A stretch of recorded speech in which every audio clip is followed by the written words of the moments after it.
अब एक खबर ऐसी शामिल करते हैं जो कि बड़ी खबर भी है और अच्छी खबर भी है। ओवरऑल जो प्रोडक्शन है ऑयल की, उस हवाले से हम बात करेंगे कि पाकिस्तान के ऑयल एंड गैस सेक्टर से ये बड़ी खबर है कि तेल निकालने की जदीद जो टेक्नोलॉजी है, ESP सिस्टम जो है, ये जो मेथड है और मखसूस केमिकल का इस्तेमाल है, वो अब शुरू कर दिया गया है। और चकवाल में तेल के कुएं से पैदावार में 1400% इजाफा रिकॉर्ड हुआ है, जो कि पाकिस्तान के लिए बहुत अच्छा है। और इसके साथ साथ जो प्रोडक्शन है वो 50 से बढ़कर 750 बैरल यौमिया हो गई है। और OGDCL के मुताबिक तेल निकालने के मराहिल पर मखसूस केमिकल की शमूलियत से पैदावार में इजाफा हुआ है।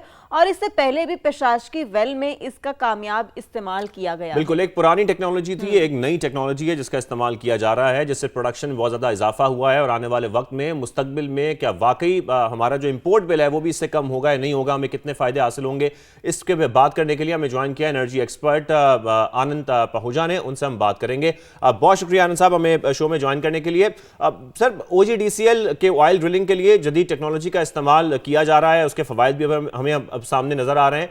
ये ESP सिस्टम और जो मखसूस केमिकल का इस्तेमाल है, ये चकवाल की ऑयल फील्ड से प्रोडक्शन में इसने इजाफा करवाया, वो 1400% इजाफा हुआ है। हम ये कह सकते हैं कि अगर इस टेक्नोलॉजी का इस्तेमाल बड़े पैमाने पर किया जाए तो इससे मुल्क को एक बड़े पैमाने पर, जारी बात है, फिर फायदा भी होगा।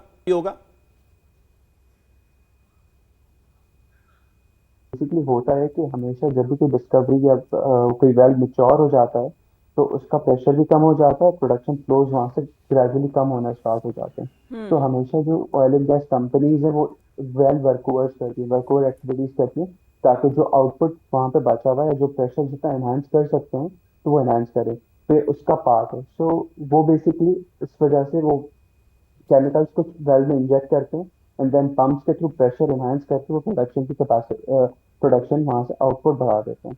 तो ये जो था लो बेस की वजह से 1400% का इंक्रीज लग रहा है, जो कि 50 बैरल से 750 बैरल तक आ गया है। तो ये ऑब्वियसली हर कंपनी करती है, बट मोस्टली अभी फिलहाल OGDC ने ये लार्ज स्केल पे अडॉप्ट किया है। और ऑब्वियसली ये जितना आपकी फील्ड मैच्योर होंगी और ये मजीद बढ़ेगा तो आपका आउटपुट ये मेंटेन करेगा इन्हीं लेवल्स पे। अच्छा, यहाँ पर ना अब सवाल ये कि हम ये भी जानना चाहेंगे आपसे कि ये नई टेक्नोलॉजी है क्या? इसमें एक जो पुरानी टेक्नोलॉजी का इस्तेमाल हो रहा था उसमें और इस नई टेक्नोलॉजी में फ़र्क क्या है, और इस टेक्नोलॉजी के इस्तेमाल का इजाफी कॉस्ट क्या है?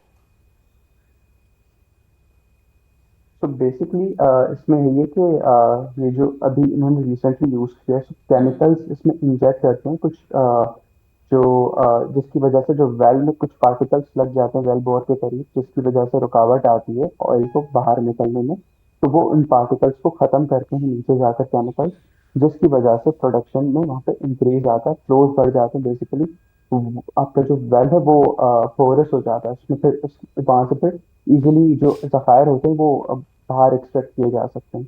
तो पहले, इससे पहले भी टेक्नोलॉजी बेसिकली वर्कओवर शुरू से होते हुए आ रहे हैं। और ऑब्वियसली केमिकल्स की या उसमें जो टेक्नोलॉजीज बेसिकली यही है, बट उसमें से उसके बिल्कुल, तरीके इसी वजह से इस मुख्तलिफ होते मेथड हैं। से काफ़ी फ़ायदा हो रहा है। आनंद साहब, अब हर माह हम ये सुनते हैं कि ऑयल एंड गैस की नई डिस्कवरी हुई है, एक नई डिस्कवरी सामने आती है, लेकिन दूसरी तरफ हम ये भी देखते हैं कि हमारा जो इंपोर्ट बिल है उसमें कोई फ़र्क नहीं आता। तो तेल मंगवाने पर भारी ज़र मुबादला हमारा मुसलसल खर्च हो रहा है। पाकिस्तान में ऑयल एंड गैस की प्रोडक्शन कितनी है, ज़रूरत कितनी है, और कब हमारा इंपोर्ट बिल कम हो सकेगा कि हमें मंगवाने की ज़रूरत ना पड़े? तो हमेशा हम जो डिस्कवरीज देखते हैं वो होती जरूर है डिस्कवरीज, बट वो इतनी साइजेबल डिस्कवरीज नहीं होती हैं। तो पाकिस्तान की अभी करंट डिमांड है वो है हमारी बैरल्स पर डे की तकरीबन 3.5 लाख बैरल्स पर डे की हमारी डिमांड है। और हमारी जो करंट प्रोडक्शन है वो 60,000 बैरल्स पर डे की प्रोडक्शन है। जो रिमेनिंग गैप हमारा है वो हमारा इंपोर्ट होता है। जो हमारी रिसेंट डिस्कवरीज हुई हैं वो इतनी साइजेबल डिस्कवरीज नहीं है जो कि हमारा उस डिमांड को, 3.5 लाख बैरल की डिमांड को मीट कर सकें। तो इवन दो इट्स गुड, जो अभी रिसेंटली हमारे बारकजाई में नशपा ब्लॉक में डिस्कवरी हुई है, उसमें फ्लोज एक्सपेक्टेड है। फिलहाल इनिशियल फ्लोज पे 10,000 बैरल्स की डिस्कवरी है, वो टेस्ट हुए हैं। जब आएंगे एग्जैक्टली तो पता लगा कितनी प्रोडक्शन वहां से हो रही है। तो that is a major contribution, but still हम अभी 20% ही, 18 से 20% ही लोकली प्रोड्यूस कर रहे हैं, रिमेनिंग इम्पोर्ट हो रहा है। तो उस गैप को फिल करना it's not an easy task, वो सही। हमारा अच्छा, इम्पोर्ट बिल लेकिन रहेगा। आनंद साहब ये कहिएगा कि अब हम देख रहे हैं कि हुकूमत जो है ना वो ऑयल एंड गैस के शोबे पर खुसूसी तवज्जो दे रही है, और इसमें SIFC का भी इसमें बहुत बड़ा किरदार है, नुमाया किरदार है, और तुर्की की कंपनी से ऑफशोर ड्रिलिंग पर भी बात हो रही है। फिर इसके साथ साथ जो सऊदी जॉइंट अरामको है वो भी पाकिस्तानी मार्केट में मौजूद है। तो अब इसके बाद इस सिचुएशन में क्या अब हम ये कह सकते हैं कि मुस्तकबिल में हम अपनी ज़रूरत खुद पूरी करने के काबिल हो जाएंगे? क्या समझते हैं आप? ये फिलहाल इस वक्त कहना बहुत मुश्किल होगा। बेहतरी अलबत्ता ज़रूर आएगी, आनी अच्छा। चाहिए, क्योंकि हमने ऑफशोर में अभी तक कोई एक्सप्लोरेशन हुई नहीं है, इट्स अनटैप्ड। तो वो ऑब्वियसली बेहतरी आनी चाहिए। And companies are very active, international investors का भी, इंटरनेशनल कंपनीज का भी इंटरेस्ट जरूर है ऑफशोर ड्रिलिंग में। अभी ब्लॉक ऑप्शन जो हुआ था उसमें हमने देखा था पार्टिसिपेशन थी, बट उसमें कि पूरा अभी कहना मुश्किल है, क्योंकि हमेशा जो एक्टिविटीज होती हैं, एक्सप्लोरेशन एक्टिविटीज, वो बड़ी अनसर्टेन होती है और रिस्की होती हैं।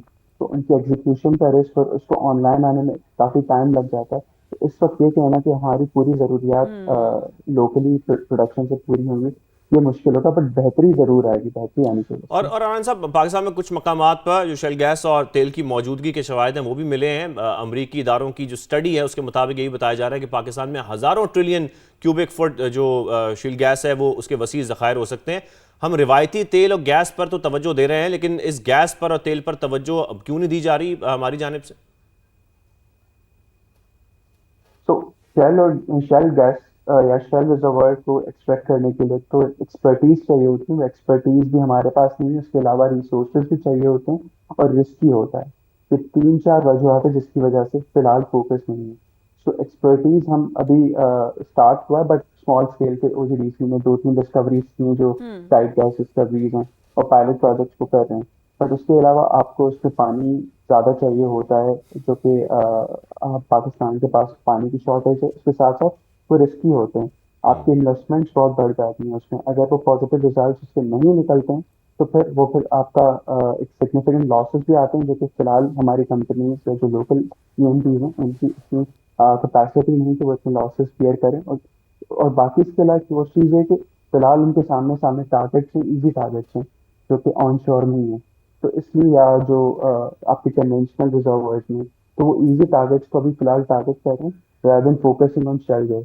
जब वो इजी टारगेट्स आपके खत्म हो जाएंगे और थोड़ी अनसर्टेनिटी थोड़ी सर्टेनिटी आ जाएगी ऑन शेल गैस, और उसके साथ साथ एक्सपर्टीज भी आ जाएंगे, तो फोकस फिर तब जाके उसमें हो सकता है, अभी फिलहाल नहीं। तो हम उम्मीद रख सकते हैं कि आने वाले वक्त में पाकिस्तान का इसी तरीके से शायद इंपोर्ट बिल भी कम हो जाए, और जब हमारी प्रोडक्शन में इजाफा हो रहा है हुकूमत को इसके ज़्यादा से ज़्यादा फ़ायदा उठाना चाहिए। आनंद साहब, बहुत शुक्रिया, आपने हमें ज्वाइन किया, इस हवाले से तफसीलन आपने बताया कि इस वक्त क्या सूरत हाल है हमारे ऑयल एंड गैस के हवाले से।